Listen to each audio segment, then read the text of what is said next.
Welcome to Life, Love, and Therapy. I am Jumi Olawale. This show is about learning tips, advice, and ideas about how to improve our lives and relationships from the viewpoint of a therapist. Holly, thank you so much for agreeing to come on this podcast. I'm so excited to have you here to talk about the diet culture and also just eating disorders in general. So before we get started, I would like you to introduce yourself to the audience. I can't wait for them to hear about you and what you do. So I'm Holly Davis. I am a counseling psychologist, and I work at Ohio State University's Counseling Center. And while I'm a generalist broadly in my training, I do specialize in eating disorders and body image concerns. And my heart is really in where my research background is, which is size diversity and being able to work therapeutically and compassionately with people across the body size continuum with any kind of body or eating related concerns. It's the new year, and it's the time of year when there's a lot of advertisements that are targeting people so that they can go on diet. What are your thoughts around the diet culture? Or maybe I should start with, when I say the word diet culture, how do you think of that phrase? I think most to me, think of it like as the water we swim in, sort of this air that we breathe that is reflective of cultural or societal spaces or layers of our world that prioritize diet behaviors. So certainly not everywhere in the world or at every time in history did we have mainstream cultural values that were diet culture. But I think at least in the US and a lot of westernized countries, and to some degree we're seeing this reflected in non-westernized countries as the world becomes more global and more connected, that this idea that there's a right way to have a body and that smaller, at least especially for women and to some degree for men, is better. That thin is always good, fat is always bad, weight gain is always bad, weight loss is always good, that there's this set of cultural narratives that we have about dieting that really guide our behaviors and our values and what we think is right. Thank you so much for sharing that, because having been in the West for a long time, I moved to the UK in 96 or something like that. And at that time, I really didn't have much of a connection with what my body looked like in terms of shape or size or weight.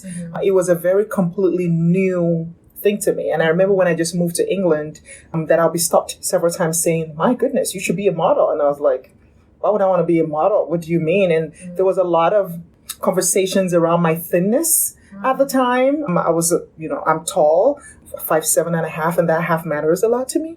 But at the time when I first moved from Nigeria to England, I was a very, very slim young woman. And it was at that time, maybe about a year or so into me moving to England, that I started realizing like there was a lot of focus on body and what it looked like, because a lot of my peers were really paying a lot of attention to how they looked and their stomachs and things like that. And over the years, I have been one of those people who have yo-yo dieted constantly.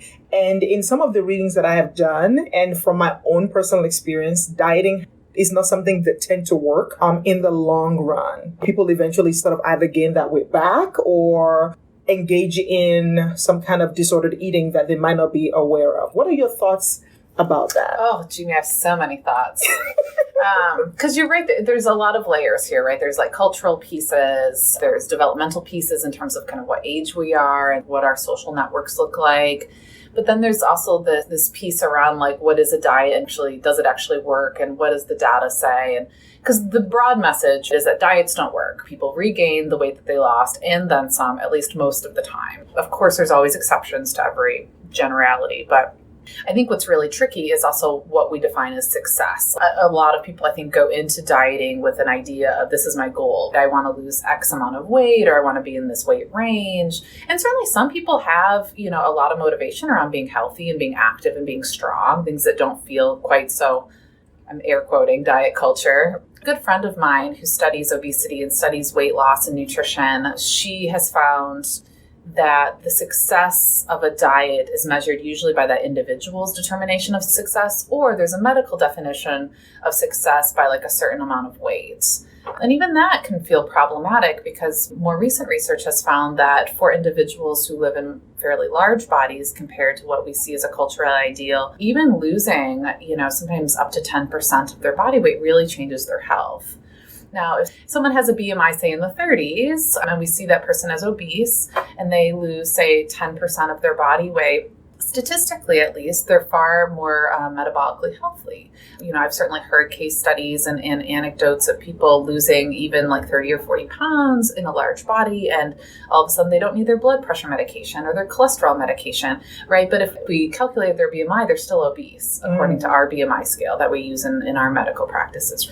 This idea of like, well, does that mean that the diet they went on to lose that 30 or 40 pounds, was that successful or not? So I guess that's a little bit of a long-winded way of saying, yes, we know that diets generally don't work as we understand what a diet is and what success is, but there's a lot of variables there. And so, I don't want to say that any attempt to change your weight is unhealthy and fruitless and it's just not going to work. Like that's, I think, too simplistic. But so is, yes, of course, people who are in larger bodies should eat healthier and lose weight. Like that's also too simplistic.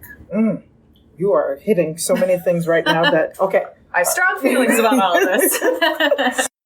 This is taking me to, I remember like a few weeks back, I was asking you about your thoughts around the idea of health at every size.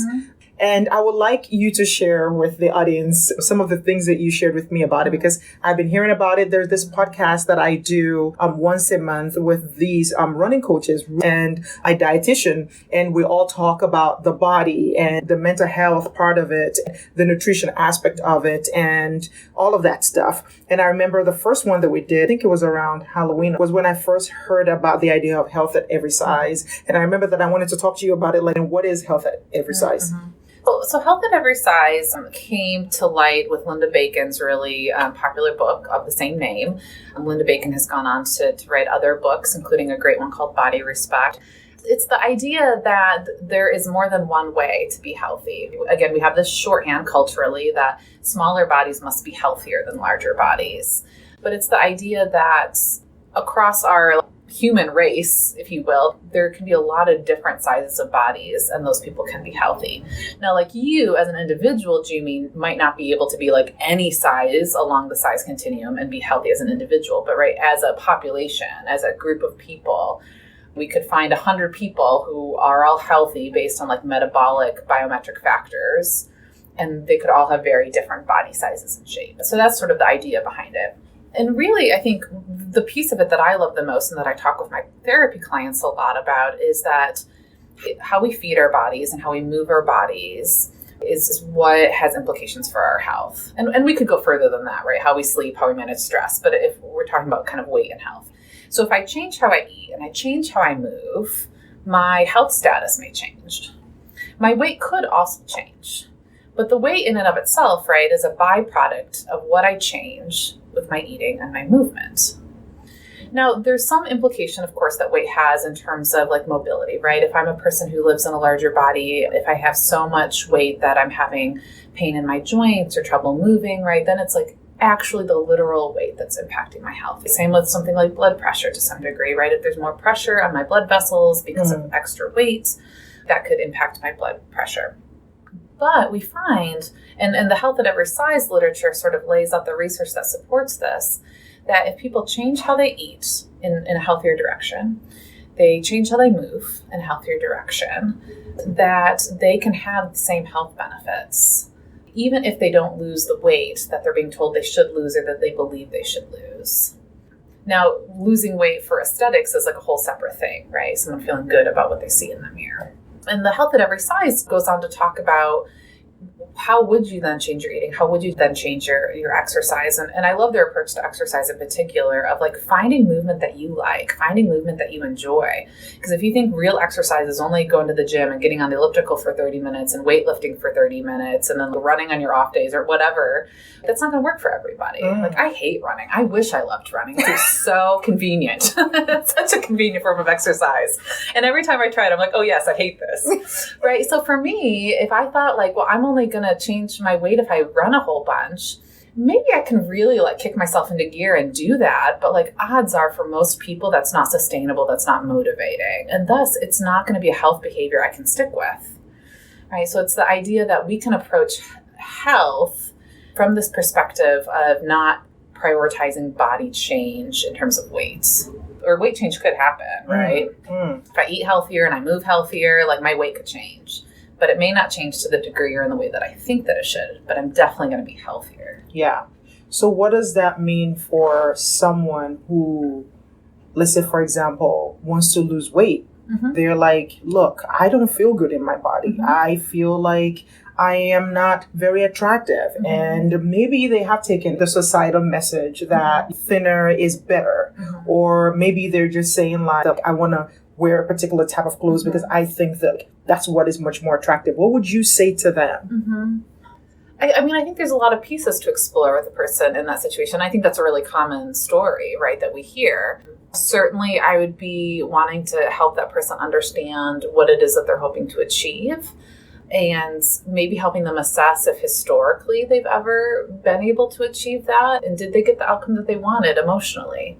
So, and sometimes that is true that people have. And unfortunately, I think the opposite can be true where I have met people who have said like, you know, my weight's yo-yoed, I've lost weight before, but yeah, I wasn't satisfied even when I was at that weight. Or like, I used to think when I was 20 pounds lighter than I am now that I didn't like my weight then, but now being 20 pounds heavier, like, you know, so I think it's really complex. So I try to help people understand what is their motivation and what is the outcome that they're looking for and help them assess, like, does that feel realistic? Does it maybe put all your eggs in one basket? Like, I will be happy and my life will work out okay if I'm X weight. And I don't think that's anyone's conscious thought. Like, oh, if I weigh 140 pounds, I'm going to have a partner and a job and, you know, everything I want. I don't think anyone intellectually really believes that, but sometimes we operate in that way. I also think what's really hard, and this is something that I struggle with in terms of reconciling my own values and the work that I do, like, this is the world we live in. We do live in an image-centric world, right? We do live in a place that there is body privilege. There is body oppression. You know, the people who walk around in not so much smaller, but usually larger bodies than what we think is culturally ideal face discrimination at rates that are oftentimes just as high as gender and racial discrimination. So a person not finding their body attractive or wanting to portray their body in a different way to the world, I think is a reasonable desire. So it's tricky to balance, like, how do we help a person sort of critically look at their motivations and maybe the societal and cultural forces that are at play there? Like, what kinds of messages are they receiving about what is attractive? And maybe helping them to be more critical about that, but then to also acknowledge that, like, those are deeply embedded, conditioned sorts of beliefs and desires. And you can't turn that off like a light switch. Yeah, I mean, that sounds really difficult. And it also sounds like you can sort of see how someone can go from that way of thinking after imbibing those cultural ideals, how that can tip them over into an eating disorder. If you are saying to yourself, the only way that I can get a good job, or so that I don't have to face discrimination, or the only way I can get the husband or the wife, or even the only way I can like myself. I can like myself is if I am this amount lighter, then I may or may not engage in behaviors that are not necessarily healthy for me in the long run. It's interesting because I remember when you and I spoke about health at every size, how you talked about the fact that some of the health outcomes that people who live in larger bodies have are not just from the point of view of what the weight themselves do, but also the discrimination and the health disparities in terms of treatment that they get from their doctors also impact their health. Yeah? Yeah, so we understand a lot about, say, like racial discrimination. We understand a lot about the impact on health for, say, people of color, especially in the U.S. So some of that is intersectionality with like SES and access to affordable health care and things like that. But some of it is also about the stress of having an oppressed identity in our world, or the vigilance that comes with that, sometimes the explicit discrimination that comes with that, or internalized stigma that comes with that, that impacts our health, right? We know that stress of any source impacts our health. So So the same is true for people in larger bodies, right, who are just experiencing bias and discrimination. And it's a little bit different actually for them because there is no in-group protection. Not that this exists for all, say, people of color or all, say, women or sexual minorities, but sometimes with other identity-based discrimination and bias, right? So you have parents who can guide you through that, or you have a social group who's experiencing the same. And generally, the research doesn't bear that out for people in larger bodies. And the other, I think, difference is even if someone holds racially discriminatory sort of values, usually that person doesn't see race as changeable. But we see our body size as changeable, right? So societally, we might look at a person in a larger body and think, but they could do something about that, right? So they're not worthy of the same sort of protections against discrimination that we might think someone else might be worthy of. So all of that, right, impacts that individual's health, be it directly through stress and the impact that stress has, or somewhat indirectly by maybe not feeling comfortable going to see their physician or going to certain healthcare settings or asking questions about their healthcare in the same way that we might want for them to or see other people doing. Yeah. I want to take a little shift into talking about disordered eating and what that is. And I would just like you to shed some light on what you as a clinician define as an eating disorder. So eating disorders in and of themselves, like any other psychiatric diagnosis, it's a human construction that experts in the field decided this is what we call anorexia, this is what we call bulimia, just like we have decided this is what we call bipolar disorder, and this is what we call social anxiety disorder or what have you. And I sort of think of it as a continuum. And I'm such a visual person, thinking about how to portray this for your listeners audibly is sort of a challenge for me. If we think of a continuum, I think of like eating disorders being at one end of the continuum and balanced, quote unquote, normal eating for that individual, feeling some level of trust in their body and generally functioning well being on the other side, right? And then there's this gray area in between. So I certainly think people can engage in disordered eating that doesn't quite rise to the threshold of an eating disorder, maybe because it's something that they do very intermittently. Maybe it's something that they do in a mild way that doesn't impact their functioning. But I would say to sort of define it, right, it's any approach to eating that is a belief that someone has more control over changing their body than maybe what they actually do. Or they're taking control over their body in a way that comes with some costs. So someone might say, like, well, you know, if a person has anorexia, they are controlling their body. They are losing weight because they're engaging in these weight control behaviors of limiting their food intake or excessively exercising or what have you. But there's a cost, right? So my question for people is always, at what cost? So I think either it is the actual disordered eating is getting in the way of someone's functioning, or the ramifications of it are getting in the way of their functioning. Is sort of the threshold for me.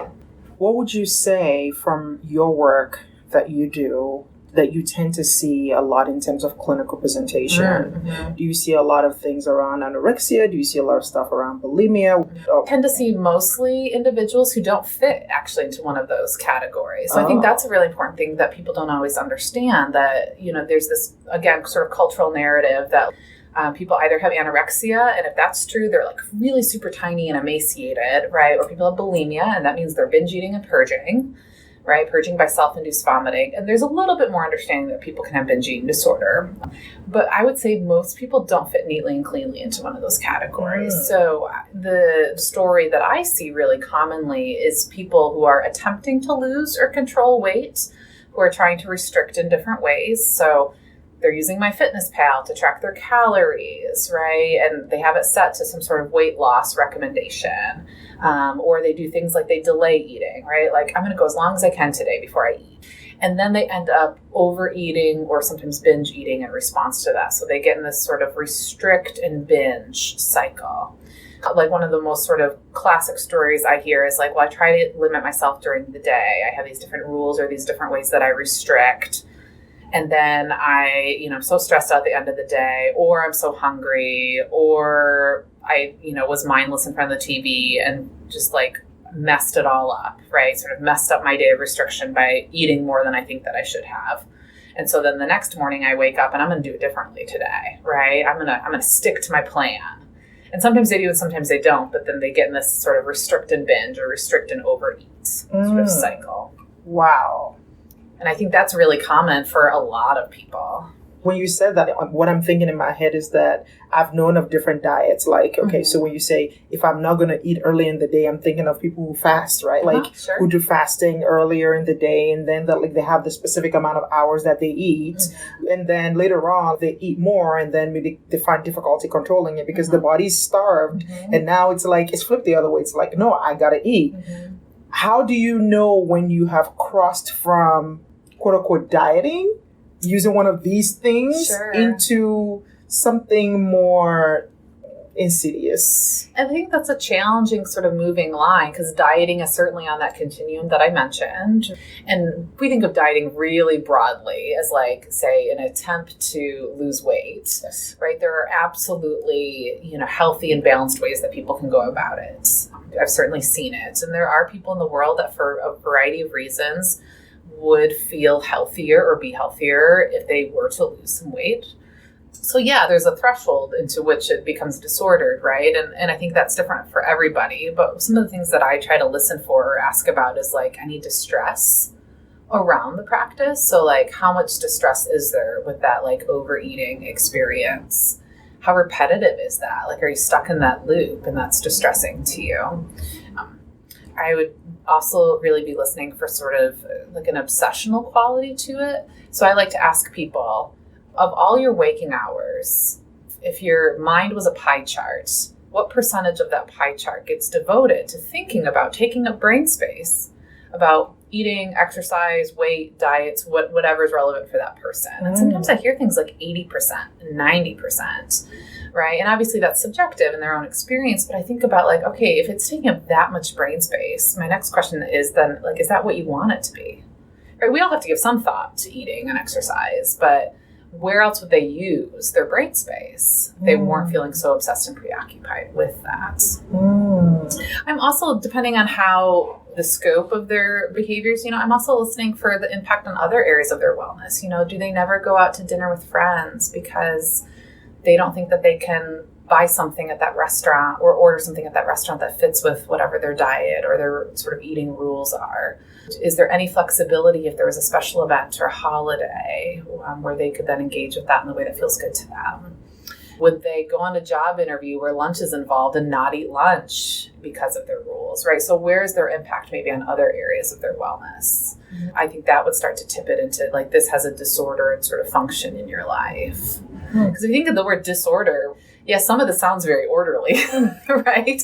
It's numbers and calories in and calories out, but it actually sometimes, while it gives the illusion of order and control, is actually wreaking havoc on people's lives and their quality of life and sort of their internal sense of wellness. Wow. I said a lot more than you asked for, but... That was so good. What advice would you give to someone who is in January and now they have taken up this idea that this is my goal for this year is I want to lose X amount of weight and I want to pick X type of diet moving forward? What would you say to them in terms of how to be healthy in their mind and in their body moving forward for 2020? Yeah. Well, I think I would want them to consider, what are the changes they want to make to reach that goal? Right? Because weight loss, while we think of it as a goal, is really an outcome of a goal. Ooh. Right? So do they have a goal to change their eating habits in a certain way? And I'd want to help them sort of examine, like, okay, well, what changes are you going to make? And then similar with exercise or other aspects of their life, like really looking at what day to day or week to week are the changes that you want to make. And then prompting them to assess, does that feel sustainable? Do you feel like you can still be doing that at the end of March? Right? Or into the summer, right? And if no, what could be changed now to make this feel more reasonable to you, right? We become really focused on the outcome of our goals, and we, especially in westernized cultures, set loftier goals than are attainable typically, and then we usually just end up feeling like a failure. If we pick goals that feel more attainable, even if initially it's like, oh, that's way too easy, that's like a fluffy goal, we actually get positively reinforced when we then meet those easy goals, and then we keep our momentum going. So I would encourage people to really assess what is it that they're going to change in their life, and then what are the implications of those changes, positive or negative. How sustainable are those changes? And to your point, like, how do those changes support their non-physical health as well? So their emotional health or their social health. Well, how will it support that or not? Yeah. All right. I have one more question for you. And I want it to be for the person who, like you said, maybe they've tried it in the past and it hasn't worked. And at the back of their mind, they're thinking, okay, I'm about to do this again. I've tried it many, many times. It hasn't worked. And I continue to struggle with it. What happens when come February or March and I'm not meeting this goal and I still don't feel good about myself and I'm doing these things that look on the outside as orderly, but they're really disorderly. What do I do then? What would you recommend for them? I know that this is hard to do, but I would really hope that that person approaches themselves first compassionately, because maybe it wasn't them that was lacking. Maybe it was the wrong goal. You know, maybe when we don't meet our goals, while, you know, I think it's important to be honest with ourselves. I think more often than not, especially people who struggle with this, tend to see themselves as failures or not as perfect or not disciplined enough, when really it was the goals maybe that were unrealistic. So I think first, like, you know, let's take a look at that and then see if we can adjust the goal. Maybe the February goal looks very different than the January goal. And maybe it should. And maybe January didn't know what the hell it was talking about. I also think, depending on like how much this isn't working for someone, to really consider what supports are in place for them. You know, so would seeing a therapist or a dietitian or someone like that be helpful in their goals? Maybe related to weight loss, but I would really encourage a person in that situation to consider finding someone that they can talk to, again, about their holistic wellness. So how much does this impact their life? Where does it drive their life? How much does maybe not meeting that January goal impact how they see themselves as a person? Right? Because we're more than just bodies walking around, but we forget that sometimes. Thank you so much, Holly. You're welcome. I really appreciate this. I could talk about this all day. This has been fantastic. Are there any resources that you have that you can share with the audience that they can look into for their health moving forward? Yeah, so Health at Every Size has a great online presence. There's forums, there's lots of educational information. I think that's a really great resource. There's also the Association for Size Diversity and Health that does a lot of work closely with researchers and the media. So I think especially for people who are listening who are in larger bodies, there are definitely online communities who can help you understand size diversity and some of those sociocultural forces. And then the National Eating Disorder Association has a lovely website with lots and lots of resources. And they also have like a treatment finder, so you can plug in like your zip code and different things that you're looking for and see if there's eating disorder professionals, both in terms of like therapy and physicians and dietitians in your area. And I think that's a really great resource, at least to get started, if you think that you might, want a little extra support. Thank you, Dr. Holly Davis. That is it for this episode. Thank you for joining. If you're looking for ways to help this show, please leave a nice review and recommend this podcast to your friends.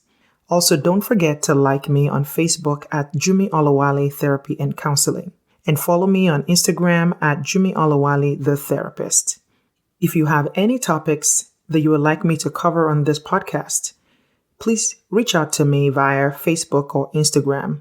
And you can also send me an email to jumiolawale@gmail.com. This is your host, Jumi Olawale.